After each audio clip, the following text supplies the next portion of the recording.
Today I will be talking to you about internet safety and what you can do to help protect your children. Okay, so with the increase in student exposure to the internet, there is a concern for student privacy and security. Identity theft is one concern that you should be aware of as your child uses the internet. In 2017, there was 1 million children that were victims to identity theft, and with their presence on their internet, their chances of becoming a victim increase.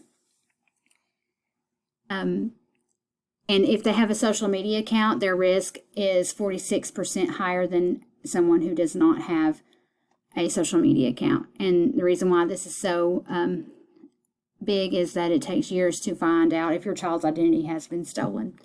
And most parents only speak to their children about 45 minutes as far as internet safety goes. So this is a big issue, and it's important that you help your child understand, how to address certain things. Another issue that you should be concerned with is security. Strangers have access to your children, especially if they are on social media. And this can lead to the stranger asking them for inappropriate content or even possibly meeting them.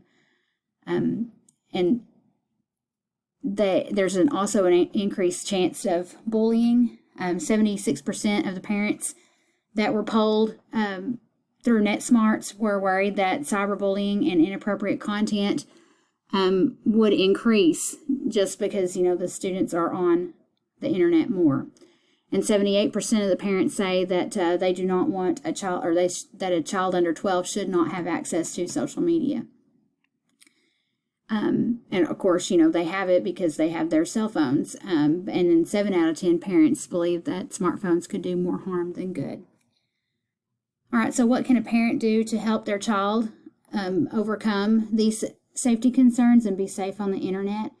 Well, some schools have a filter that usually catches potential threats, especially if it's working properly.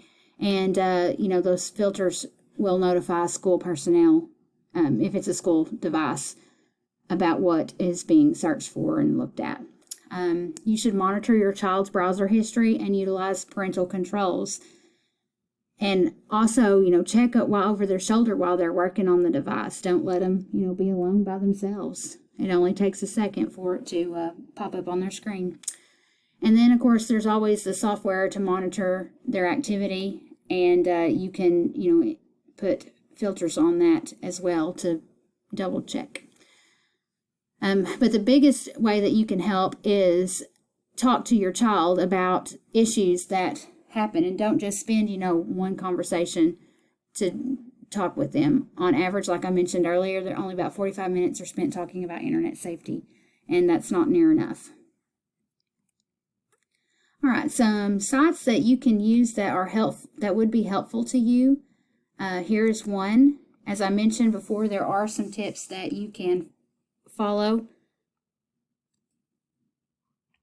And here is an infographic of the steps that you can take to help your child be safe on the internet, especially when they're using social media. Another site that you can go to is this NetSmart website, and it's got a lot of stuff on it, not just what I'm showing you here, but there is a social media section, and it talks about there's the issue, there's the numbers that you could share with your child, and then it gives you some things that you can do to talk about it with your kid. And then the last resource that I'm going to share with you is, it is on NetSmarts as well, but this one has lots of lesson plans that you could pull up to help, talk to your child about, content. So here is, some videos, it says for kids and teens, that you can look at these topics here. And there's a lot more on this site as well.